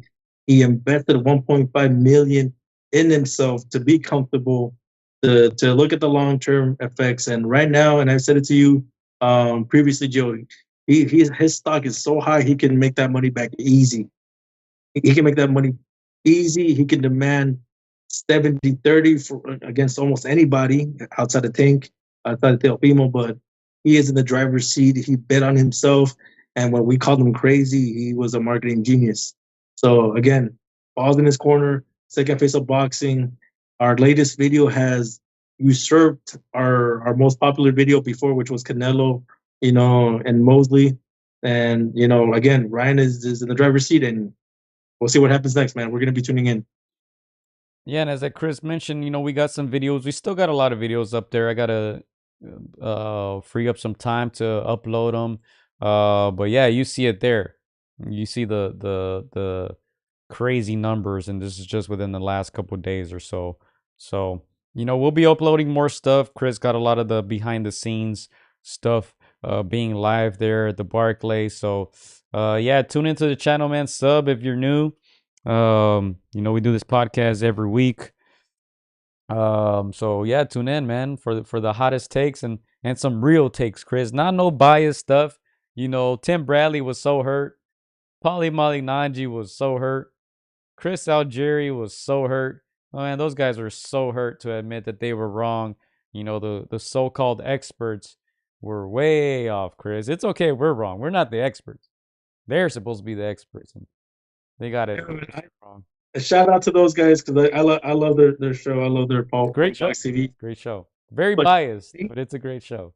It's a great show. They're a little biased, but like, dude, they straight out like brought the CEO on. I'm like, why y'all bringing him on? Like, what does he know? Who is this guy? Like, just look at the camera, take it like a man, be like, hey, I was wrong. You know, we're human, we make mistakes. But the fact that they look so salty, like almost haterish, Backhanded almost like, compliments. Backhanded compliments, man. yeah, again, just own it like a man. You know, you guys were once in there. Again, I don't know, it's the expert talk of retirees that just hate on the new kid on the block that's you know, making more money. Just hey, take it on the chin and move on. And hey, if I'm Tim Bradley, I'm like, yo, I know I said I was retiring. My bad, y'all. Like, Yeah, exactly. wrong. But yeah, these people, they just yeah. I don't know, Jill. But we'll get them on the podcast one day. We'll get them on. Yeah, let's go to some comments here real quickly. Oh, this probably wins for me. I went ahead and pinned it. Iceman. He said Derek James taught Ryan the silly shell. That's a good one. He also says Bradley was the most hurt.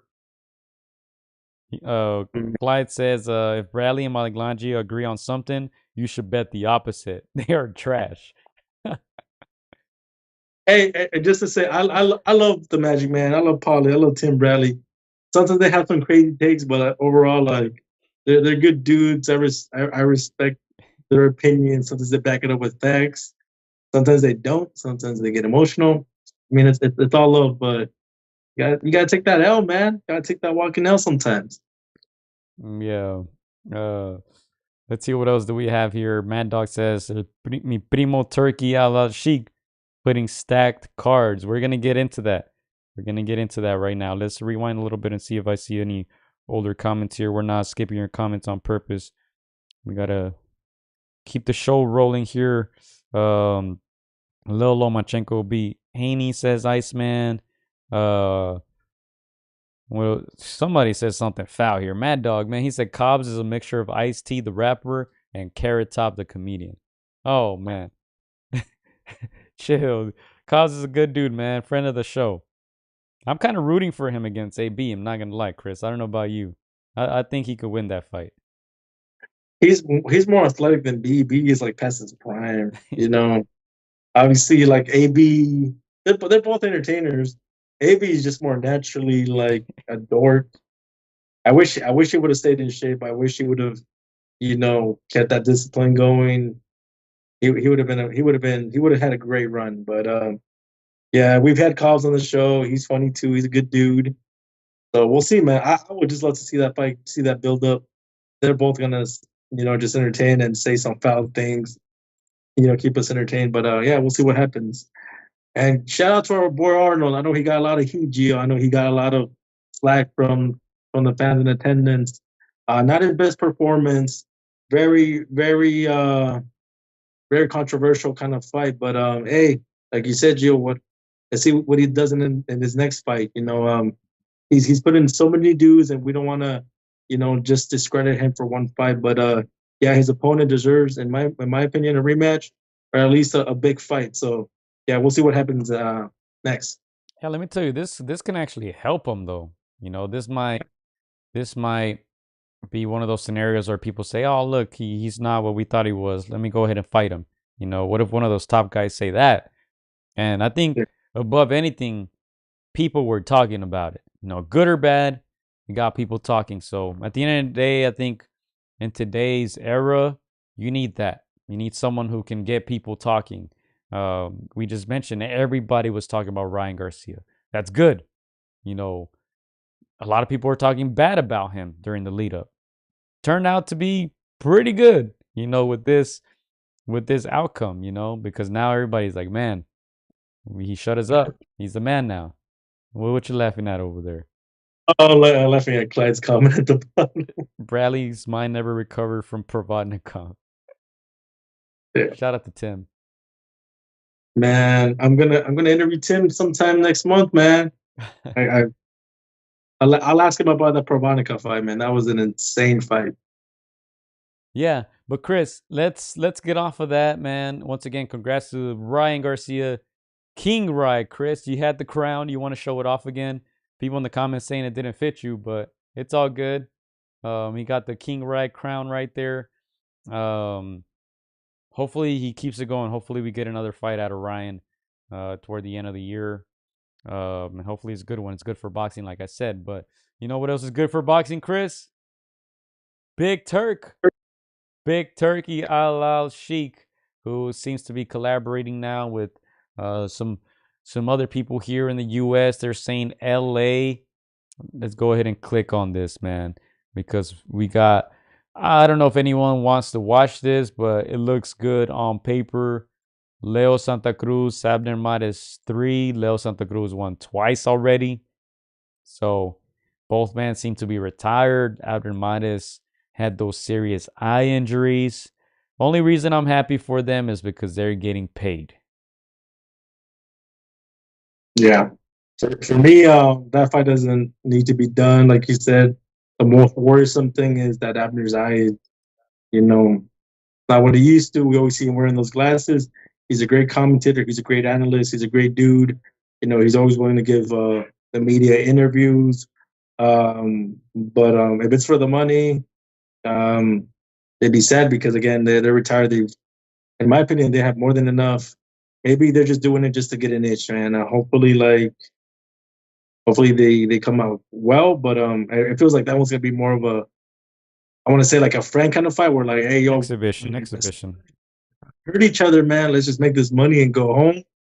But knowing them, knowing their styles, knowing that Mexican blood, and if the crowd gets into it, I can see them breaking out and, you know, going like, hey, but we're fighters. So hopefully it's not that. But the rest of the card, Gio, yeah. Stat. I just wanted to add, it must be hard. If you get that call, I'm sure they offer you that Saudi money. And as a fighter, I'm sure they want to continue fighting forever for as long as they could. So I'm sure it's hard to say no to that call. But yeah, we'll just dissect that a little more as we get closer to this. They're saying August 2nd.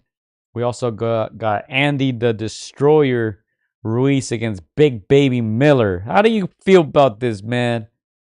Big Bro was saying this is the battle of... I'm not even going to say the rest, but... man, how do you feel about this? I'm surprised that Big Baby Miller is still getting chances, man. Insane. I don't know. At this point... Got popped for PDs how many times already? Insane. Too many to call, but I mean, I'm excited to see Andy back in the ring. We know he's got some trouble outside of that square circle, but you know he's been great for boxing when he's on point, when he's disciplined, and when he's hungry. You know, the passionate kind. So yeah, man. Hopefully it's a good fight. Again, not super excited about Baby Miller getting another opportunity, but if he serves as a sacrificial lamb for Andy to get his stuff together, I'm all for it. Yeah, that should be interesting. Same thing. I'm glad Andy will get that bag.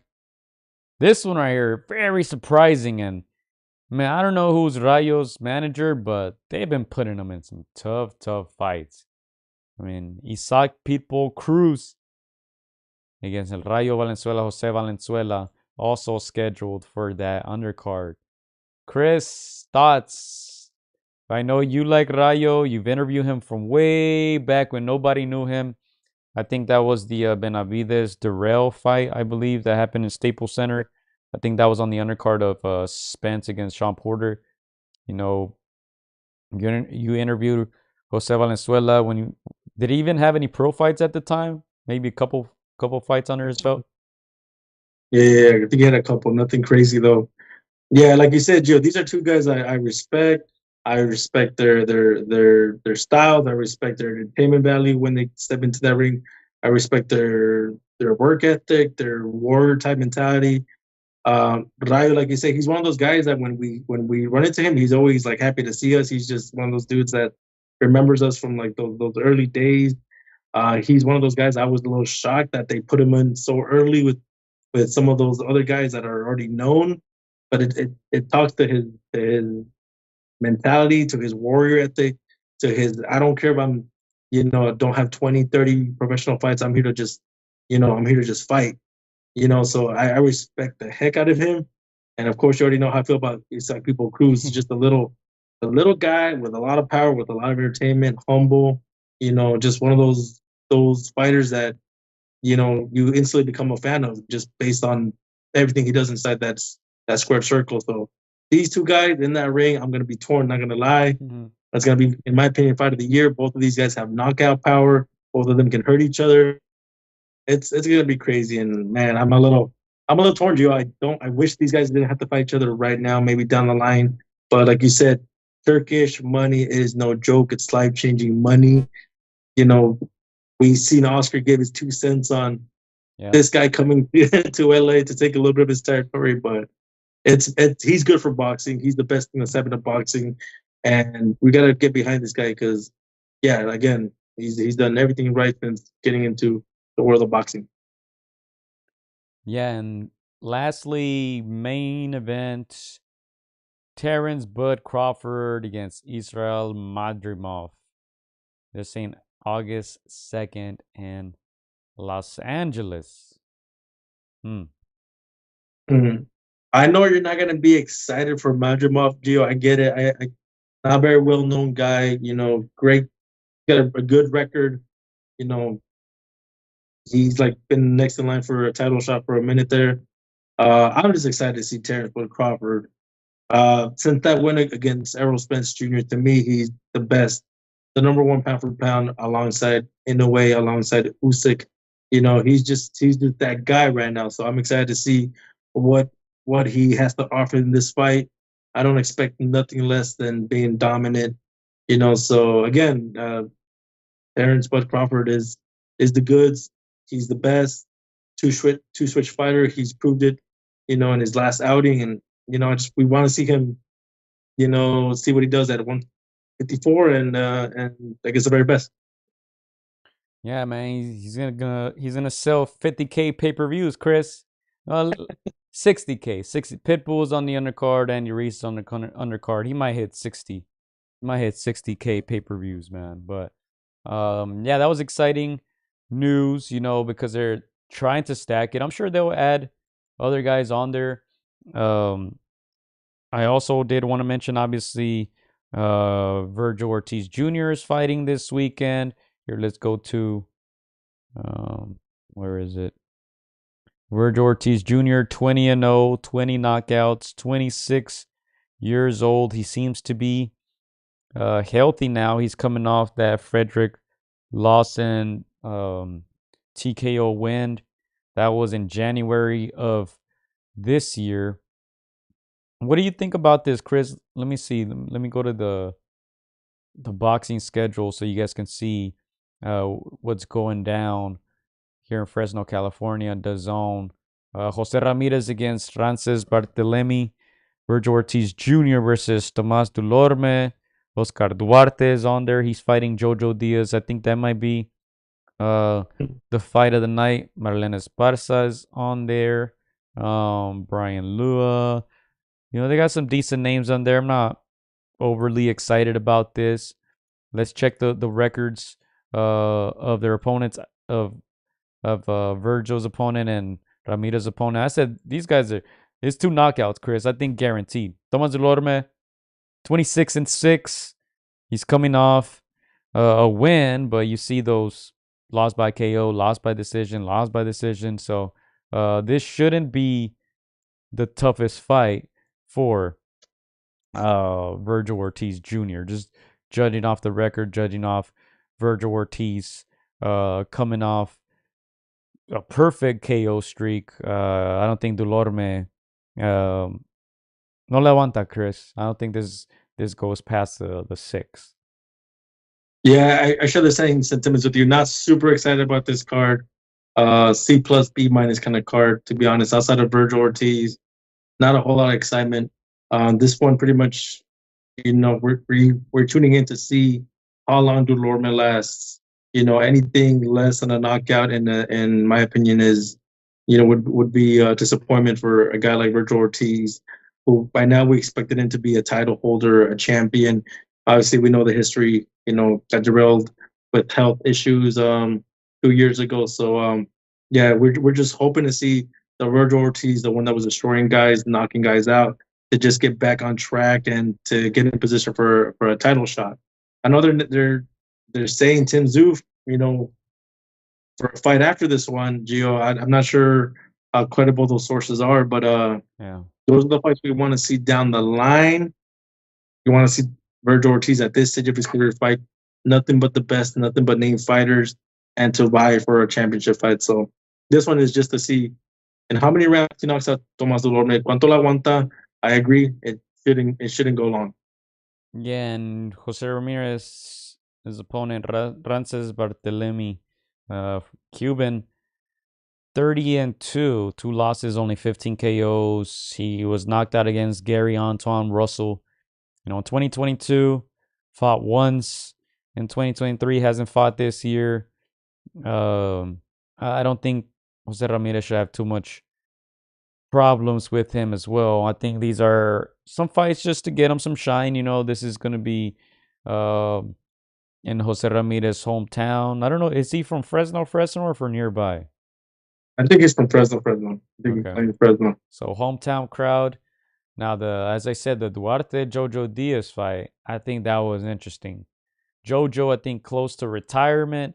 Oscar Duarte had a decent performance against Ryan Garcia. Ryan said he was a very strong guy, the hardest puncher he's faced. So, I think Duarte wins. I don't think we'll see Jojo for much longer. If I'm not mistaken, didn't he lose by decision his last fight?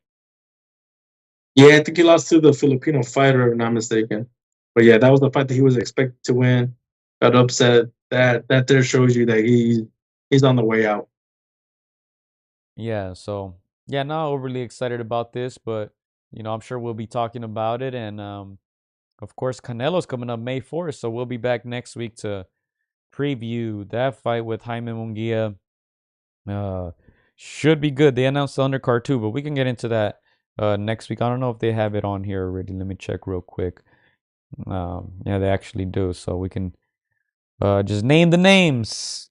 Obviously, Canelo, Jaime Munguia for the undisputed title, 168. Brandon Figueroa against Jesse Magdaleno. For Figueroa's WBC interim featherweight title. Mario Barrios against Fabian Andres Maidana. Is that Chino's brother? I think so. For Barrios, WBC. Yeah, for WBC interim, one of the lesser belts. And then Eimantas Staniones against Gabriel Maestre for Staniones WBA regular welterweight title. So,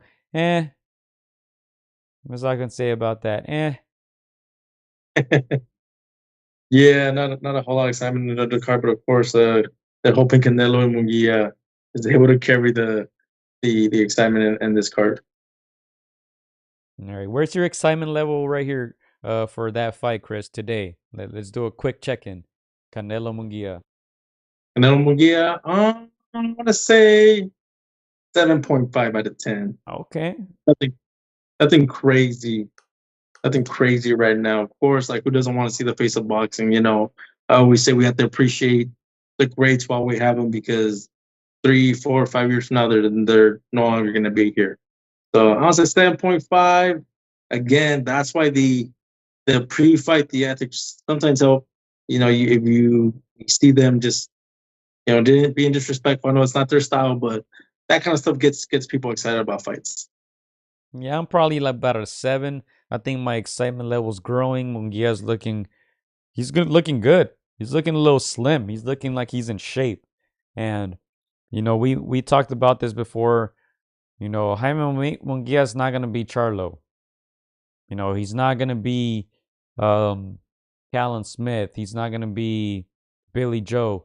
Those guys, as soon as they got hit, went on the retreat and went into survival mode. I think Jaime Munguia is gonna fight back. He's gonna fight back, whether he gets stopped, whether he loses. I think he's gonna fight back. And that should make it exciting. Because let's not kid ourselves. The Canelo Ryder, it was a decent back and forth at times. Ryder fought back. He got beat up pretty badly in that fight, but he never gave up. He fought back. He didn't go into Charlo mode.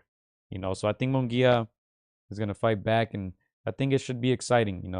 the more pictures I see, the more videos, I think my excitement levels are rising. But yeah, we'll preview that fight next week. Chris, anything else you want to add before we get out of here? I was just gonna say, I think this fight with Ryan and Devin Haney kind of humbled me a bit, Gio. So I'm not gonna say that Canelo's gonna lose, but I'm also not gonna pretend that Hamia doesn't have a chance, man. He's a young guy, strong guy, taller in stature to Canelo. So again, I'm just gonna have my expectations low, like I did Ryan and Haney, and hopefully we're treated to a great slugfest. Last question before we get out of here. As far as excitement levels, you've been to a few exciting fights. There are a few that come to mind. So I want to see, kind of gauge Haney Garcia. Where would you rank it as far as fights that you've been to in person? Because I can think of some good ones that you've been to. Where would this one rank?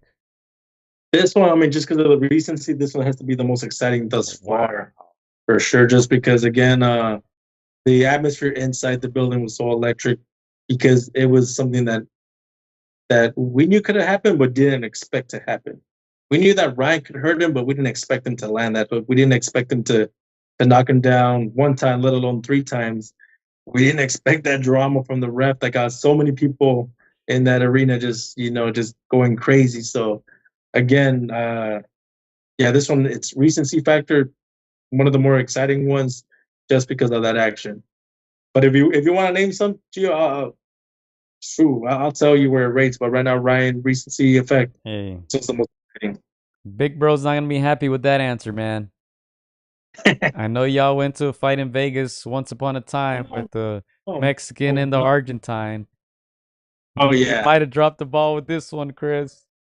Okay, you're talking about Maravilla versus Chavez Jr. Yes. Mm-hmm. Dang. Okay, that one was exciting because of the last round, Gio.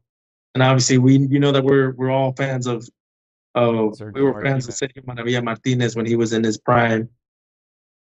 I want to say it's up there just because this one had action in the first round from the get-go. It had action in the 7th, 10th, 11th. The Maravilla Martinez and Chavez Jr. was exciting, but we got that excitement right at the end. So they're pretty much up there, Gio. It's just Maravilla washing Chavez Jr. for 11 rounds kind of I think puts it a little bit below it, but they're right up there with each other for sure. Man, hot takes. Yeah. I mean, that one was for the title too, so we gotta remember that. That one's for the middleweight championship of the world. So I know Big Bro's gonna come after me for comparing those two, but it's the recency effect. Man, all right. But yeah, I think that's all we got. Anything else you want to add, Chris? We've been on air for an hour 55. Thank you guys. I'm just gonna run around for like the next hour or so. So I'm gonna do it. Man, where's B where you need him? I know he would make some jokes right now. He'd be probably calling you BK. Have it your way. You can watch that replay. Burger King. I'm sure he would be calling you the Burger King, Chris. Hey, this one low-key looks like the crown. Hey, shout out to Ryan, man. He had all that ice. Shout out to Ice in the chat, man. But again, hey, he's the king right now, man. We can't call him Queen Ryan no more. Put some respect on his name, man. And look, I'm gonna put some respect on all you guys' names. Shout out to you guys for checking in, keeping it lit. We were on here for about 2 hours, so thank you guys for all the comments, all the live chats. Shout out to you guys who will be watching the replay as well. We appreciate it. Shout out to all the new subs. We got a lot of new subs from the Ryan videos, Chris. So, hey, this is the gang, Chris. Hey, the new future face of boxing. I gotta put respect. And como dice, pass me the CBC and this, you're a winner. Let's go. There you have it. Last hot take. My hot take, Clyde says, Ryan is just another Chavez Jr.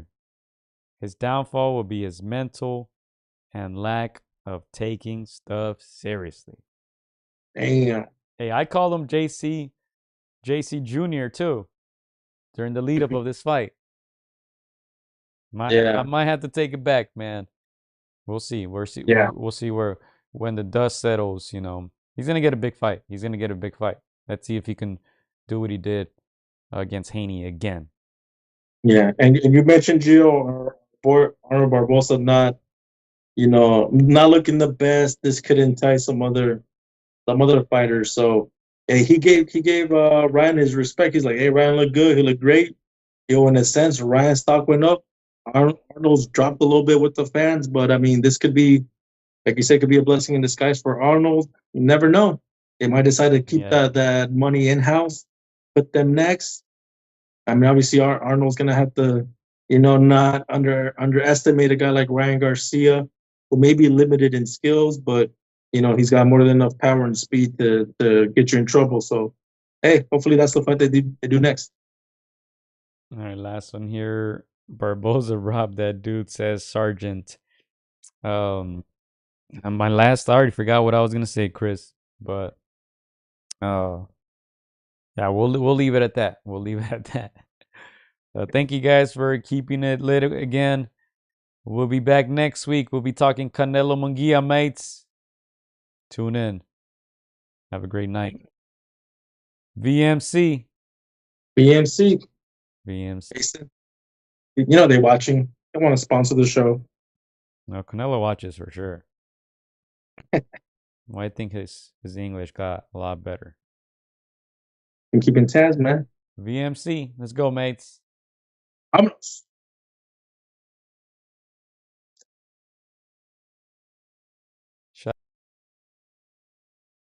Shout out to Bill.